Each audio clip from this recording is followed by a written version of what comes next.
According to a deep dive into what life is like in Bedminster, New Jersey, now that Donald Trump has been evicted from the White House and taken up residence at his golf resort, Business Insider is reporting the former president has become less popular in the local community in the wake of the January 6 insurrection.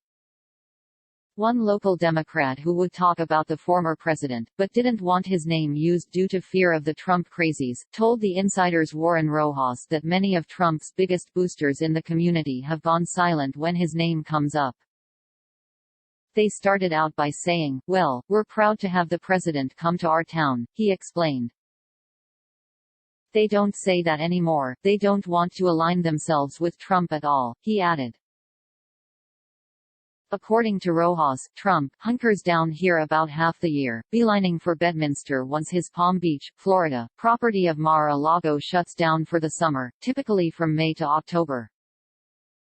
A Washington Post report estimates that Trump spent 106 days at his Bedminster club while president, squeezing in nearly 36 rounds of golf in New Jersey compared with the 230 games he played elsewhere, before adding, this latest incursion kicked off in May, following months of golf-based post-election self-care in Florida.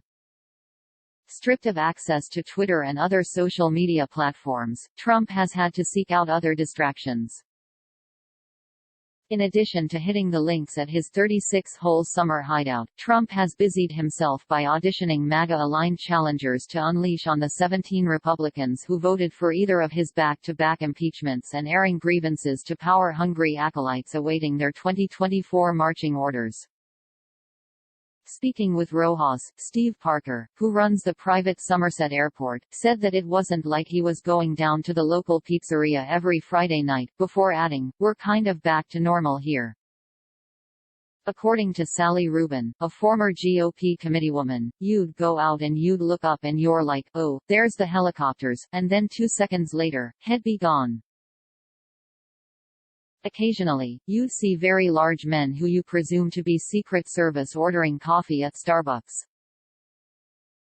Rojas reports that he attempted to speak with one older man about his famous neighbor and got the cold shoulder instead.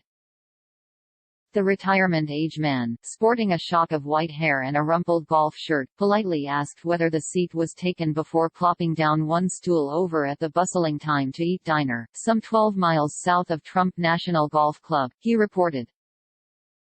He tuned out the English Premier League game playing out on TV as he pored over the New York Post, with its daily Biden-bashing stories. He glossed over the featured Polish delicacies, which included pierogi, kielbasa, and stuffed cabbage, before ordering an all-American brunch of fried eggs, bacon, extra crispy, and generously buttered rye toast. When asked what it was like having Trump around all summer, the sunny disposition he'd displayed earlier quickly faded. His face clouded over. The man polished off the breakfast platter and bottomless cup of decaf coffee in silence, never again making eye contact, even as he shuffled out the door. Rojas wrote before adding, "Was that too personal? Too poignant?"